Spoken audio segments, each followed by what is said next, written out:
Hello बच्चों। तो previous class में बच्चों पार्ट 2 हो गया था अरिथमेटिक प्रोग्रेशन का, जो आर एस अग्रवाल के बुक से चल रहा था बच्चों। तो आज क्वेश्चन नंबर देखेंगे 18 से, ठीक है। 17 तक खत्म हो गया था बच्चों और 18 से आज देखेंगे 18 नंबर क्वेश्चन क्या कह रहा है बच्चों। देखते हैं 18 नंबर क्या कह रहा है बच्चों। चलो, ये 5 से चल रहा है एक्सरसाइज, जो है आप लिख लेना बच्चों। 5 से चल रहा है एक्सरसाइज, सॉरी 5A चल रहा है बच्चों। 5A, 5A चल रहा है आर एस अग्रवाल, अग्रवाल, ठीक है बच्चों। क्वेश्चन नंबर 18 देखते हैं बच्चों क्या है। क्वेश्चन नंबर 18 में कह रहा है कि find the middle term of AP. एक एपी दे रखा है बच्चों, ये एपी दे रखा है 10, 7, 4 एज सो ऑन, और इसमें लास्ट टर्म दे रखा है -62, ठीक है। ये लास्ट टर्म दे रखा है बच्चों, और इसका कह रहा है कि मिडल टर्म निकालने के लिए बच्चों। तो मिडल टर्म कैसे निकालोगे बच्चों, इन चीजों पर पहले समझते हैं, ठीक है बच्चों। देखो क्या करते हैं, मिडल टर्म पूछा है। सबसे पहले हमें ये मालूम है इसमें कि इसमें टर्म, जैसे ये हो गया बच्चों, ये फर्स्ट टर्म हो गया, ये सेकेंड टर्म हो गया, ये थर्ड टर्म हो गया, इसके बाद फिर टर्म इस तरीके से है, और लास्ट टर्म तब लास्ट टर्म दे रखा है -62 दे रखा है। तो हमें सबसे पहले मिडल टर्म निकालने के लिए, बीच वाला टर्म जो निकालने के लिए हमें टर्म पता रहेगा, तभी तो हम टर्म मिडल टर्म निकाल पाएंगे बच्चों। तो सबसे पहले हम क्या करते हैं कि इसमें फाइंड आउट करते हैं टर्म, ठीक है। तो हमें ये एक एपी दे रखा है, ठीक है। इस एपी से हमें क्या क्या निकल के आ रहा है, हमें इस एपी से ए निकल के आ रहा है, हमें डी निकल के आ रहा है, डी भी निकल के आ रहा है 7 -10, तो -3 ये डी निकल के आ रहा है बच्चों। और यहाँ पे हमें फाइंड आउट करना है एन, नंबर ऑफ टर्म, ठीक है। अगर हमें टर्म की संख्या मालूम हो जाएगा यहाँ पे बच्चों, तो मिडल टर्म निकालना बहुत आसान हो जाएगा कि बीच में कौन सा टर्म आता है, उस टर्म की वैल्यू वो निकालना आसान हो जाएगा। तो देखो बच्चों क्या करते हैं, फार्मूला लगाते हैं Tn equal to A plus N minus one और डी, ठीक है। इसमें पुट करते हैं जितना जितना दे रखा है बच्चों, Tn की वैल्यू यानी लास्ट टर्म दे रखा है बच्चों, यहाँ पे लिख दे रहा हूँ मैं -62 है, ठीक है। Tn की वैल्यू -62 इक्वल ए की वैल्यू 10 है बच्चों, और एन की वैल्यू फाइंड आउट करना है, तो n-1 और डी -3 यहाँ पे। अब इसे कैलकुलेट करो बच्चों, कितना आता है। देखो यहाँ पे क्या रहा है, 10 को अगर तुम इस साइड भेज देते हो तो माइनस में आ जाएगा, और माइनस में आ जाएगा तो -10 और -62 ऐड होके -72 आ जाएगा बच्चों। और इधर बच जाएगा n-1, और इस मल्टीप्लाई में जाएगा 3। क्या करते हैं, इसे डायरेक्ट इधर काट देते हैं, ये माइनस से माइनस तो कैंसिल हो गया बच्चों, यहाँ पे 3 से भी कैंसिल हो जाएगा 72 यानी 24 बार में, ठीक है। ये खत्म हो गया। इसे कैलकुलेट करेंगे बच्चों तो n की वैल्यू क्या आ जाएगा, 24 और 1 25, यानी कितना आ जाएगा बच्चों, n की वैल्यू 25। यानी हमें मालूम हो गया बच्चों कि इस एपी में जो है वो टोटल कितना टर्म है, 25 है। तो देखो मिडल टर्म क्या कैसे निकलता है, हमें तो मालूम है, इसमें तो सिर्फ यही पूछा है बच्चों, फाइंड द मिडल टर्म, सिर्फ मिडल टर्म की चर्चा किया है।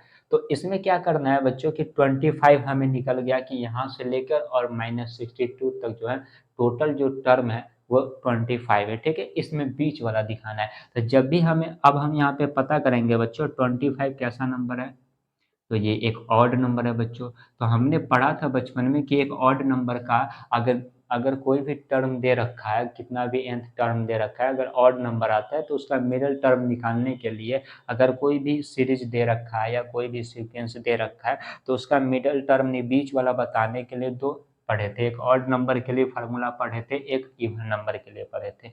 तो ऑड नंबर के लिए क्या किए थे कि 25 में 1 को प्लस करके और 2 से डिवाइड कर देंगे, तो मेरा ये बीच वाला टर्म निकल जाएगा। तो कितना आ जाएगा बच्चों, 26/2, 2 से ये कैंसिल हो जाएगा 13 बार में, यानी मेरा कितना आया, मिडल टर्म मेरा कितना आ गया बच्चों, 30 आ गया। यानी हमें मालूम हो गया कि इस एपी में टोटल 25 टर्म है, जिसमें बीच वाला टर्म कितना है, 13 नंबर है, ठीक है। अब यहाँ पे कह रहा है 13 ही पूछ रहा है यहाँ पे कि total find the middle term, और तो मिडल टर्म के अब T13 निकाल दो बच्चों यहाँ पे। अगर यहाँ पे निकल गया मेरा n की वैल्यू निकल गया, यहाँ पे n की वैल्यू 13 निकल गया बच्चों।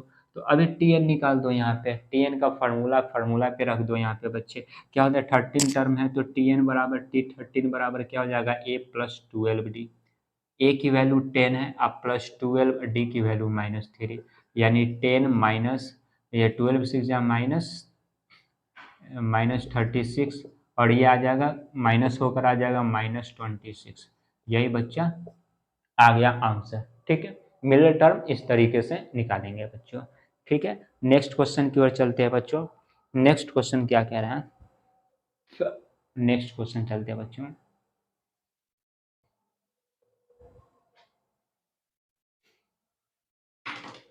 इसे मिटाते हैं। क्वेश्चन नंबर 18 था, क्वेश्चन नंबर 19 चलते हैं, क्या कह रहा है। 19 में कह रहा है बच्चों, find the sum of two middle most term of the AP. एक एपी दे रखा है बच्चों, क्वेश्चन नंबर 19 है। ठीक है, क्वेश्चन नंबर 19 में कह रहा है कि -4/3 और -1, इस तरह का एपी दे रखा है, -2/3 और एज सो ऑन इस तरीके से, और लास्ट टर्म दे रखा है इस तरीके से। ठीक है, इसका क्या रहा बच्चों, बच्चा ये find the sum of two middle most में, इसमें टू मिडल मोस्ट टर्म निकालना है बच्चों। तो वही करना है, पहले तो हमें टर्म मालूम कर लेना है बच्चों कि इस एपी में टोटल कितना टर्म है।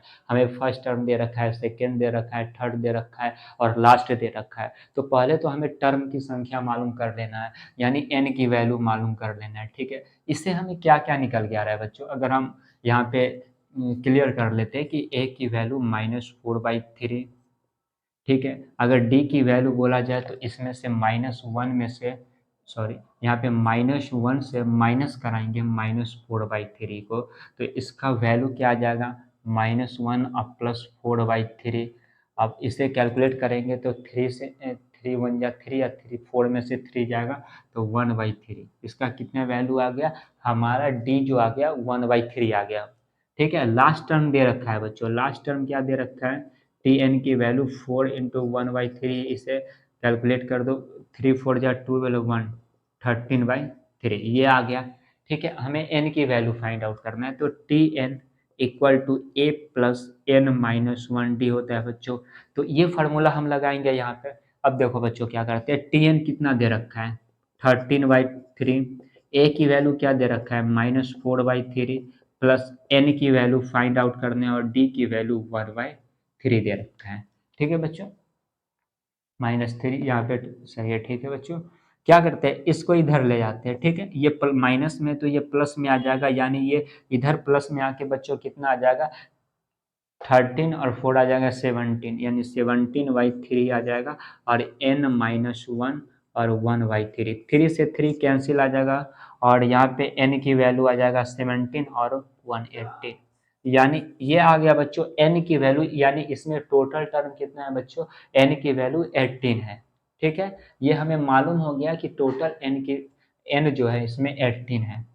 हमें पूछ क्या रहा है बच्चों, इसमें बोल रहा है कि find the sum of two middle number, यानी दो दो बीच वाले जो संख्या टर्म आएगा उसका सम पूछ रहा है, यानी हमें 18 आ गया। अब इससे पहले टू यहाँ पे लिखेंगे बच्चों, two most middle, two middle term. Formula क्या होता है, ये 18 कैसा नंबर है, इवन नंबर है। इवन नंबर का क्या होता है कि हम लोग करते हैं कि इवन नंबर जो आता है उससे 2 से डिवाइड एंड और +1 कर देते हैं, ये मेरा आ जाएगा टू मिडल टर्म। ठीक है, इसे कैंसिल कर देते हैं, यानी 9th जो नंबर आ जाएगा वो, और इससे ये कैंसिल कर देते हैं तो 10, यानी मेरा टू यहाँ पे टर्म आ गया, बीच वाला जो दोनों टर्म आएगा बच्चों वो 9th एंड 10th आएगा। तो ये दोनों का सम पूछ रखा है, तो सम पूछ रखा है, इसका मतलब कि T9 अब प्लस T10, इसे कैलकुलेट करेंगे बच्चों तो क्या आ जाएगा, a प्लस 8d अब प्लस a प्लस 9d, यही तो आएगा बच्चों। ठीक है, अब इसे कैलकुलेट करते हैं, a की वैल्यू क्या दे रखा है बच्चों -4/3, और 8 डी की वैल्यू क्या दे रखा है बच्चों 1/3, अब प्लस यहाँ पे a की वैल्यू क्या दे रखा है बच्चों, यहाँ पे -4/3, अब प्लस 9 इंटू 1/3, इसे कैलकुलेट करने पर कितना आ रहा है -4/3, अब प्लस ये तो कटेगा नहीं तो 8/3, ये इधर आएगा, प्लस यहाँ पे क्या करते हैं कि ये 3 से 3 बार में कर देते हैं, यहाँ पे माइनस है ना, तो क्या कराते हैं कि माइनस ही से, यहाँ पे माइनस है तो माइनस ही रह जाएगा, यहाँ पे ये माइनस हो जाएगा, तो यहाँ पे डायरेक्ट करा देते हैं -4/3 और +3।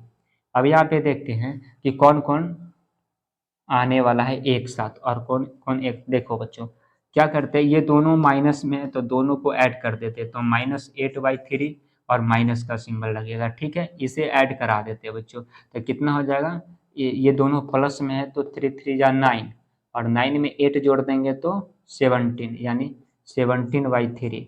इससे कैलकुलेट करेंगे बच्चों तो कितना आ जाएगा, 17 में से 8 को माइनस कराएंगे तो कितना आएगा बच्चों, 17 में से 8 को तो 9/3, 3 से 3, 3 से 9 कैंसिल यानी 3। मेरा सम जो आ गया बच्चों, जो T9 और T10 का सम जो आ गया 3 आ गया बच्चों।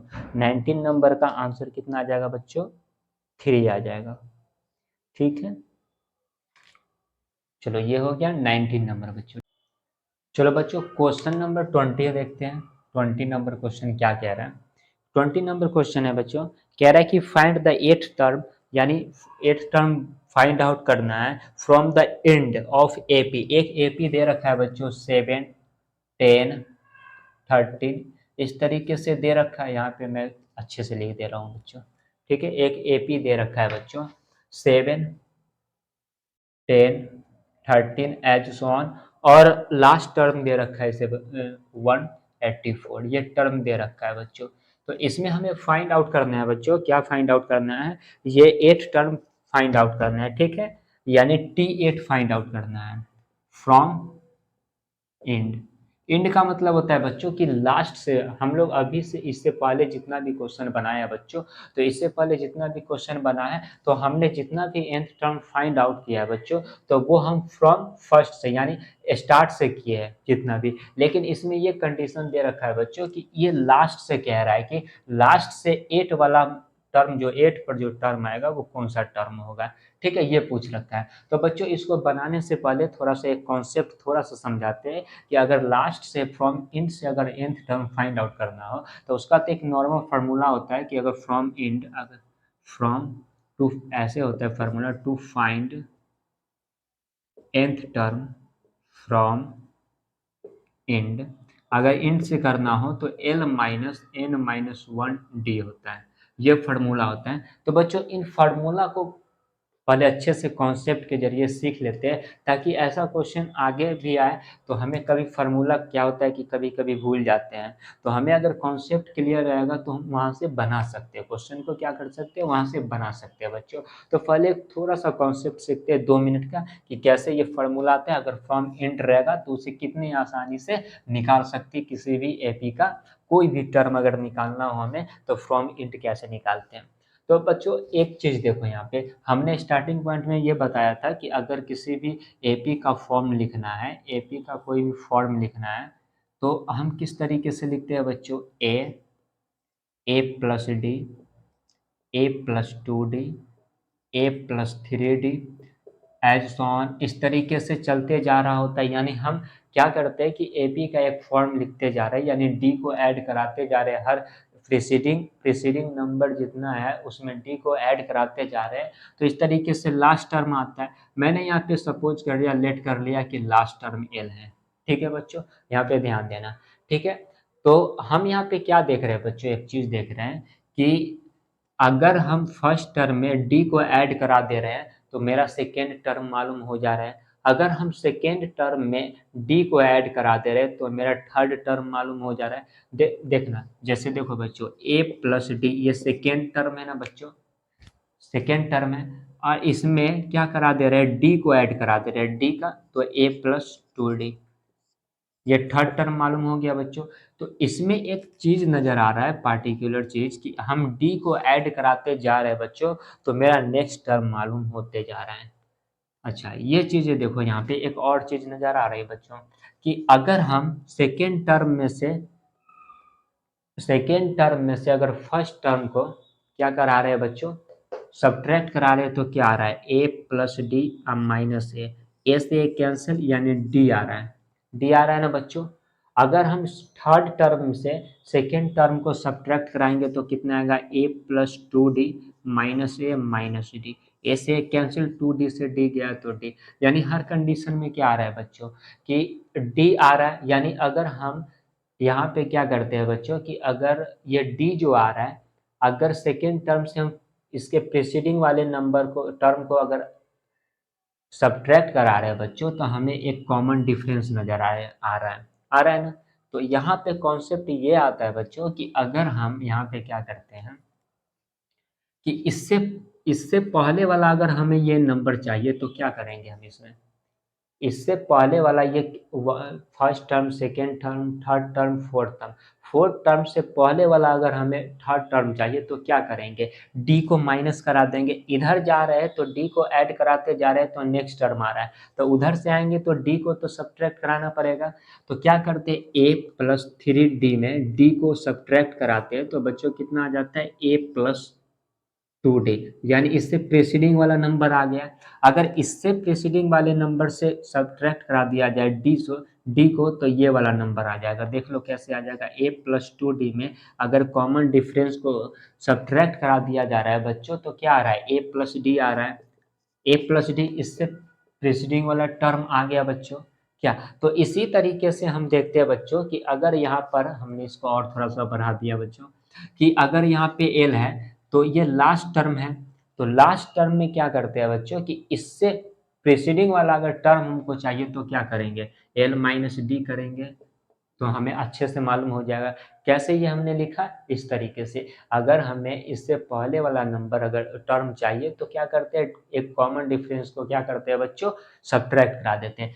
इससे पहले वाले का अगर टर्म चाहिए तो क्या करेंगे, एल माइनस डी और डी को क्या कर देंगे, सब्ट्रैक्ट करा देंगे तो एल माइनस टू डी आ जाएगा। तो इससे क्या आ जाएगा, एल माइनस टू डी। इस तरीके से हम देख रहे हैं कि इससे प्रीसीडिंग वाला अगर नंबर हम प्रीसीडिंग वाला अगर टर्म हमें चाहिए तो क्या कराएंगे, डी को सब्ट्रैक्ट कराते चले जाएंगे बच्चों। तो इससे हमें ये मालूम होता है बच्चों। अब यहाँ पे देखो, हमें यहाँ पे दे रखा है एपी, एपी में क्या रहा है कि फ्रॉम इंड से nth टर्म फाइंड करने के लिए, तो जब हम लोग क्या करते थे कि फर्स्ट से अगर यहाँ से nth टर्म मान फाइंड आउट करते थे तो ए इसको मानते थे। लेकिन अब क्या रहा है कि इंड से करने के लिए तो इंड वाले को हम फर्स्ट टर्म मानेंगे, तो यहाँ पे एल जो होगा, लास्ट टर्म जो होगा वही मेरा फर्स्ट टर्म आ जाएगा। ठीक है बच्चों, अगर हमें वन फाइंड आउट करना है तो हम एल लिख देंगे डायरेक्ट, मेरा फर्स्ट टर्म आ जाएगा। अगर हमें T2 लिखना है तो हम क्या लिखेंगे बच्चों, L माइनस डी लिखेंगे, L माइनस डी लिखेंगे बच्चों। अगर हमें T3 चाहिए बच्चों तो क्या लिखेंगे, L माइनस टू डी, इस तरीके से करेंगे बच्चों। अगर हमें T4 चाहिए बच्चों तो L माइनस थ्री डी करेंगे। अगर T5 चाहिए बच्चों तो L माइनस फोर डी करेंगे। इस तरीके से हम लोग करेंगे बच्चों। ठीक है, इसे और भी देखो बच्चों, और भी सजा सकते हैं। इसको क्या कर सकते हैं बच्चों, यहाँ पे कि L minus two minus one D कर सकते हैं बच्चों। इसको यहाँ पे इसको इस तरीके से लिख सकते हैं, कोई फर्क नहीं पड़ेगा। टू में से वन को सब्ट्रैक्ट कराएंगे तो वन, और डी से मल्टीप्लाई कराएंगे तो डी, यही रह जाएगा। इसे क्या कर सकते हैं और थोड़ा सा कर देते हैं, एल माइनस यहाँ पे है, इसमें थ्री में से वन को सब्ट्रैक्ट करा के डी करा दे रहे हैं, एक फॉर्म बना रहे हैं। चूंकि मेरा फार्मूला निकल गया है, एक फॉर्म बना रहे हैं। देखो बच्चों, इसको इसको भी कर सकते हो, एल माइनस जीरो डी भी कर सकते हो इसको। ठीक है, इसको इस तरीके से। ठीक है, और यहाँ पे देखो बच्चों, इसको क्या कर सकते हैं, L minus four minus one D करा सकते हैं। इसे क्या करा सकते हैं बच्चों, L minus five minus one D करा सकते हैं। तो इस तरीके से बच्चों क्या देखते हैं कि इस तरीके से हमें T5 मालूम करना है, तो ये जहाँ ये वो फाइव है तो फाइव में से वन को सब्ट्रैक्ट करा के डी से मल्टीप्लाई करा दे रहे हैं तो हमें T5 निकल के आ रहा है। T4 में भी फोर में से वन कराते हैं, यानी इससे ये पता चल रहा है कि यहाँ पे जितना होगा उसमें से वन को माइनस करा कर और डी से मल्टीप्लाई कर देंगे। इसी तरीके से हमें टी एन निकालना है कि कोई भी टर्म निकालना है तो क्या करेंगे बच्चों, एल माइनस यहाँ पे जो एन है एन माइनस वन और डी करा देंगे। तो मेरा लास्ट से फ्रॉम इंड से इंड टर्म निकालने का फार्मूला यही आ गया बच्चों। ठीक है, ये वाला फार्मूला आ गया। अब इस फार्मूला से हम लोग हमारा क्या निकल के आया बच्चों कि अगर फ्रॉम इंड रहेगा, nth टर्म यहाँ पे लिख देते हैं, nth टर्म फ्रॉम इंड, इसका फार्मूला आ गया L minus N minus one D आ गया। ये फार्मूला आ गया मेरा फ्रॉम इंड टर्म से निकालने के लिए बच्चों। तो अब मेरे पास एक फार्मूला आ गया फ्रॉम इंड से। अब कोई भी क्वेश्चन आएगा फ्रॉम इंड से निकालने के लिए तो बस यहाँ पे एल हमारा यहाँ पे क्या है, फर्स्ट टर्म मानेंगे। एल को क्या मानेंगे बच्चों, फर्स्ट टर्म मानेंगे इस तरीके से, क्योंकि हमें इंड से कह रहा है तो इंड में जो पहला नंबर होगा वहाँ पे फर्स्ट टर्म जो होगा बच्चों वही तो मेरा फर्स्ट टर्म होगा। तो इस तरीके से, और यहाँ पे एन जो दे रखा होता है, जो इधर से निकाले या इधर से जितना टर्म बोलेगा निकालने के लिए एन, एन की जगह पे एन रखेंगे और कॉमन डिफरेंस तो वही होता है। तो चलते बच्चों अब क्वेश्चन नंबर 20 वाला पूरा कंप्लीट करते हैं। हमने यहाँ पे थोड़ा सा कॉन्सेप्ट बता दिया था कि ये फार्मूला फाइंड आउट करने के लिए कि किस तरीके से फ्रॉम इंड से निकलता है। ठीक है बच्चों, अब देखते हैं क्वेश्चन कैसे बनता है। ठीक है, 20 नंबर क्वेश्चन देखो बच्चों, इसमें कह रहा है हमें यहाँ पे क्या आ गया, एल कितना आ गया बच्चों 140 184 आ गया बच्चों। हमें डी कितना निकल के आएगा बच्चों, तो डी निकालना है तो यहाँ पे नॉर्मल निकाल देंगे, 10 में से 7 को सब्ट्रैक्ट कराएंगे तो 3 निकल गया डी। ठीक है बच्चों, अगर हमें पूछ रहा है एन निकालने के लिए तो एन की वैल्यू कितना 8 टर्म बोल रहा है तो 8। तो फार्मूला क्या होता है फ्रॉम इंड, इंड का फार्मूला क्या होता है हमने अभी निकाला L-1D। ठीक है बच्चों, L की वैल्यू 184 माइनस एन की वैल्यू कितना है 8 -1 और डी की वैल्यू 3 है बच्चों। तो इसे क्या कराएंगे 184 माइनस 7 और 3 से मल्टीप्लाई आ जाएगा तो 21। अगर इसे सब्ट्रैक्ट कराते हैं बच्चों तो कितना आ जाएगा, 4 से 1 चला जाएगा 3, 6 और 1, 163 आ जाएगा इसका आंसर। ठीक है, फ्रॉम इंड। ठीक है बच्चों, जो 8 टर्म हो जो होगा 163 होगा बच्चों 20 नंबर का आंसर। ठीक है, 20 नंबर क्वेश्चन का आंसर। ठीक है, देखो बच्चों 21 नंबर क्वेश्चन बनाएंगे। 20 तक हो गया था बच्चों, 21 में क्वेश्चन क्या कह रहा है ये देखो बच्चों।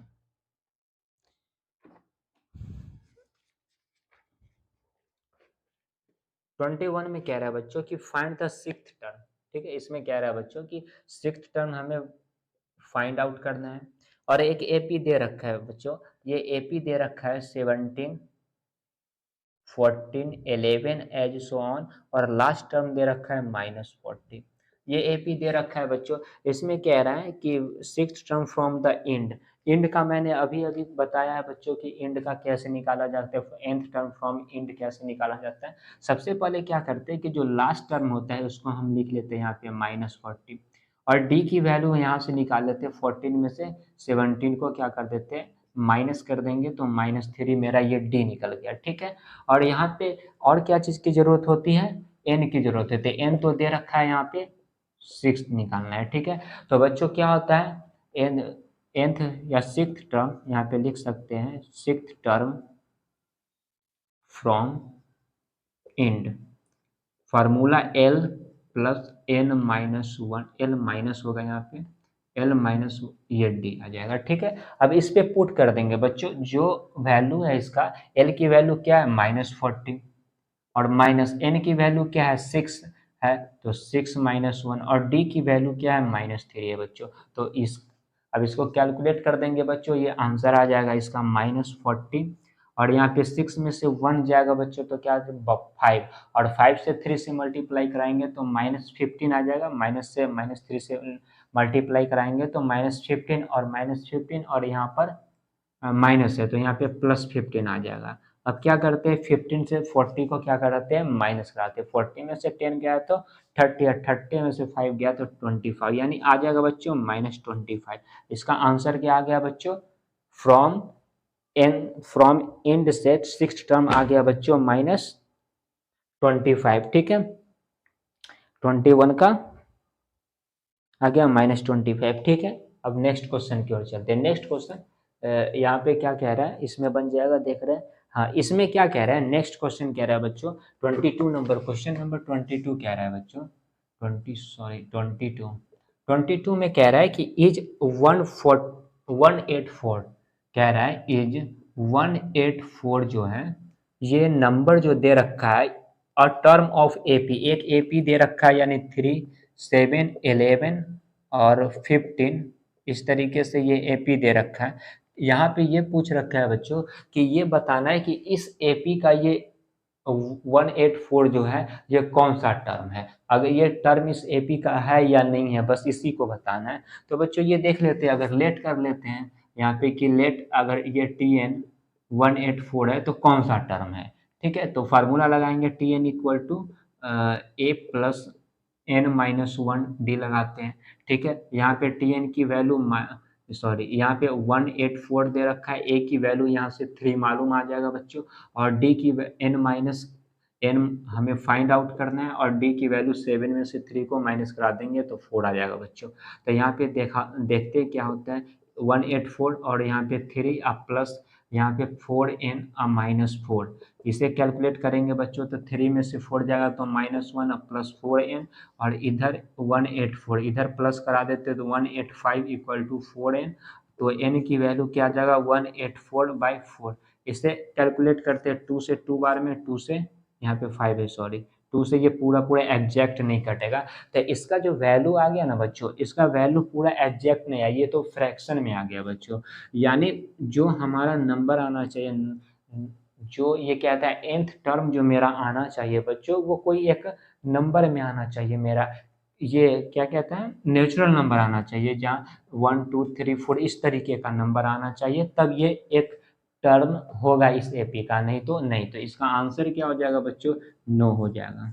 ठीक है, 184 ये नहीं है नंबर इस एपी का। ठीक है, इसका आंसर 22 का नो हो जाएगा बच्चों। ठीक है, अब 23 में चलते हैं। 23 नंबर क्या है बच्चों, इसको देखो यहाँ पे, ये 22 तक कंप्लीट हो गया।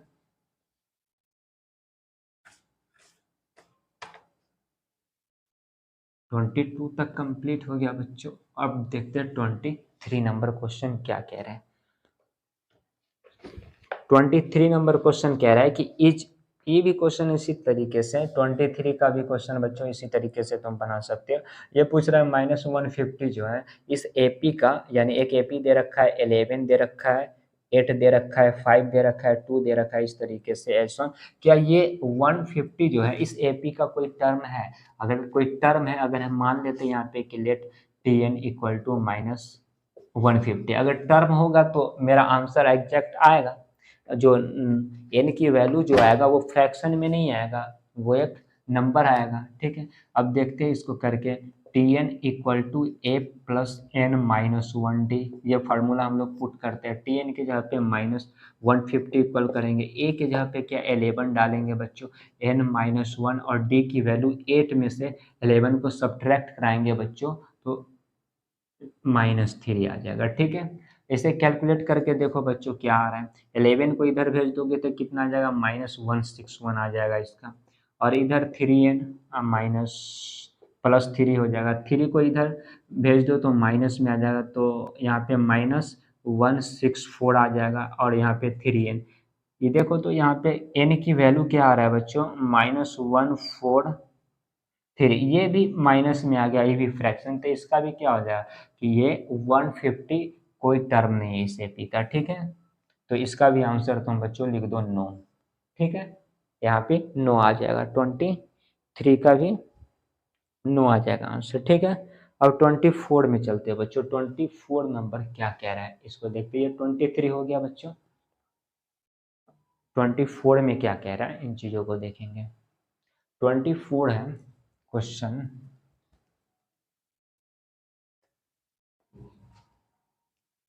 24 नंबर में क्वेश्चन क्या कह रहे हैं, 24 में कह रहा है कि which term of the AP, एक एपी दे रखा है बच्चों, क्वेश्चन नंबर क्या है 24 में कह रहा है कि 121 और 117 1113 इस तरह से ये एक सीक्वेंस एपी दे रखा है। कह रहा है कि is it's first negative term, इसमें बोल रहा है कि इज, यहाँ पे ध्यान देना बच्चों, is it's first negative term, इस तरीके से। इस क्वेश्चन में क्या कह रहा है बच्चों, ये ध्यान दो, इसमें ये कह रहा है कि एक एपी दे रखा है। ठीक है, इस एपी में 121 फर्स्ट टर्म है, सेकेंड टर्म है, डिक्रीज करते हुए जा रहा है कि 117 है, फिर 113 आ गया, इस तरीके से क्या करते जा रहा है, डिक्रीज करते जा रहा है। तो एक ऐसा तो वक्त आएगा हमारे पास कि डिक्रीज करते करते या तो जीरो जाएगा, और नहीं तो जीरो जीरो के अगर उधर भेजेंगे तो नेगेटिव में आएगा। तो यहाँ पे यही पूछ रखा है कि इस एपी का फर्स्ट नेगेटिव का मतलब कि पहला जो नेगेटिव जो नंबर आएगा वो कौन सा टर्म का आएगा, कौन से टर्म में आएगा, ये पूछ रहा है बच्चों।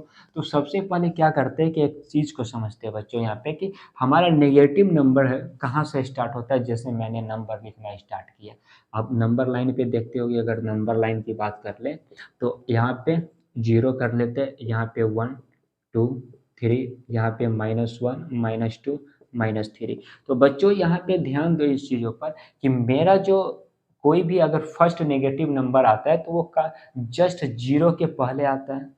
आ रहा है ना बच्चों, जीरो के पहले आ रहा है। तो ऐसा तो होगा कि ये एक जाते जाते ये सीक्वेंस जो है डिक्रीज होते जा रहा है, तो एक ऐसा वक्त तो आएगा कि ये जीरो के करीब में चला जाएगा, या जीरो भी आ सकता है। तो जीरो के बाद जो फर्स्ट नंबर आएगा ना वो नेगेटिव नंबर हो जाएगा। यहाँ पे देखो बच्चों, जीरो के पहले जो जा रहा है वो फर्स्ट नेगेटिव नंबर, यही फाइंड आउट करने के लिए कह रहा है। तो सबसे पहले हमें ये टर्म जो है मालूम करना पड़ेगा कि जीरो तक का कितना टर्म है। हम लेट कर लेंगे जीरो को।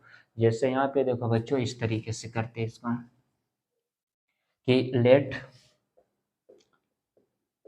T N equal to zero, ये लेट कर लिए कि इस से जो एपी दे रखा है ये जीरो तक में देखते हैं कि एन की वैल्यू क्या है। एन का मतलब कि नंबर ऑफ टर्म कितना है जीरो तक का, या जीरो आ भी सकता है नहीं भी आ सकता है। लेट कर लिया मैंने।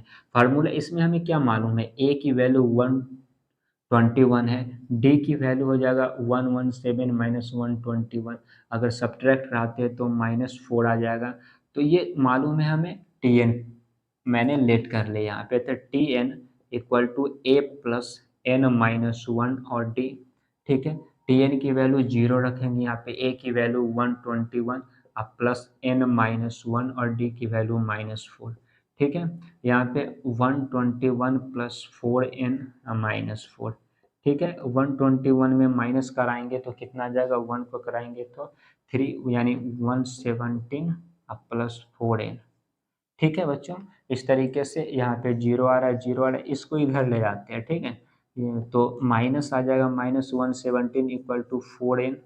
ठीक है, तो n की वैल्यू क्या आ रहा है बच्चों, यहाँ पे एग्जैक्ट तो नहीं आ रहा है, यहाँ पे आ रहा है -117/4 आ रहा है। 4 से अगर इसे डिवाइड करते हैं तो कितना बार में कटेगा, लगभग में अप्रोक्स में देखो कि कितना बार में कटेगा। 4 2 जा 8। ठीक है, यहाँ पे 3, 4 8 जा 32। यानी ये आ रहा है बच्चों, क्या कह रहा है कि ये जो जीरो जो है, यहाँ पे हमने ये देखा कि n का जो वैल्यू आ रहा है अप्रोक्स में 28।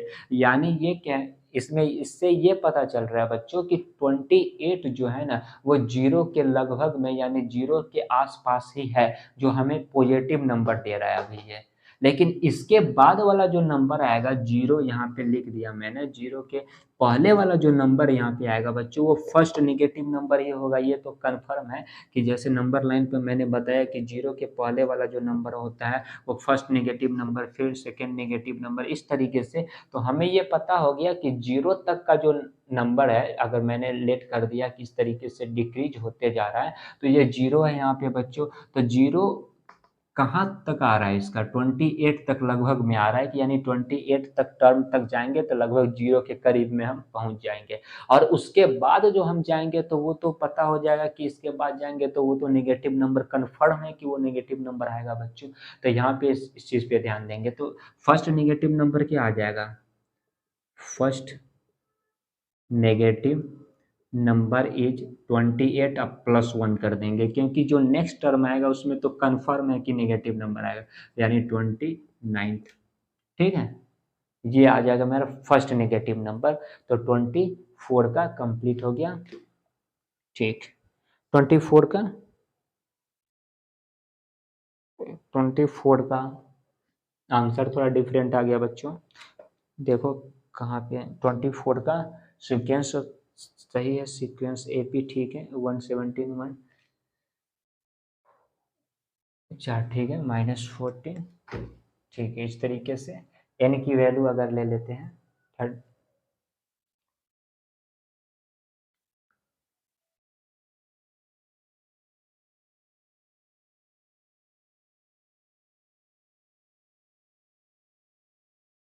यहाँ पे कहीं पे मिस हो गया बच्चों, देखो यहाँ पे ये 121 है, यहाँ पे value n minus one four four, अगर यहाँ पे क्या माइनस पर, सॉरी यहाँ पे बच्चों देखो थोड़ा सा ये साइन में थोड़ा सा ये डिफरेंट आ गया, जिसकी वजह से आंसर में थोड़ा सा डिफरेंट आ गया बच्चों। कोई बात नहीं है, फिर से इसको सॉल्व कर लेते हैं बच्चों, ठीक है। साइन में थोड़ा सा यहाँ पे मिस्टेक हो गया, देखो बच्चों जीरो इक्वल टू वन अब प्लस यहाँ पे क्या हो जाएगा, फोर को माइनस से ये करा रहे हैं हम, तो यहाँ पे -4n आ जाएगा, यहाँ पे +4 आ जाएगा। तो इसको प्लस कराएंगे तो 125 आ जाएगा बच्चों, -4n आ जाएगा। अगर हम वहाँ पे भेजते हैं -4n को इधर भेज देते हैं बच्चों, तो 4n आ जाएगा इक्वल टू 125 आ जाएगा। 125 इक्वल टू 4, यानी n की वैल्यू ये किसके लगभग में आ रहा है, ये आ रहा है ये 3 बार में और ये 1 बार, यानी 31st जो है n का n जो मालूम हो गया बच्चों, 31st टर्म आ गया। इसका मतलब ये हो रहा है कि जीरो के करीब में जो 31st टर्म जो इस तरीके से चले जाएंगे, फर्स्ट सेकेंड थर्ड इस तरीके से 31st में जाएंगे, 31 टर्म में जाएंगे, तो वो लगभग जीरो के करीब में आएगा। इसके बाद वाला जो डिजिट आएगा, इसके बाद वाला जो नंबर आएगा वो फर्स्ट नेगेटिव नंबर होगा, तो लिख देंगे therefore the first negative number is 31 अब प्लस वन, यानी 32 आ जाएगा इसका बच्चों। आंसर कितना आ जाएगा, 32। ठीक है, इसे बच्चों करेक्ट कर लेना, ताकि यहाँ पे साइन का थोड़ा सा मिस्टेक हो गया था। ठीक है बच्चों, अब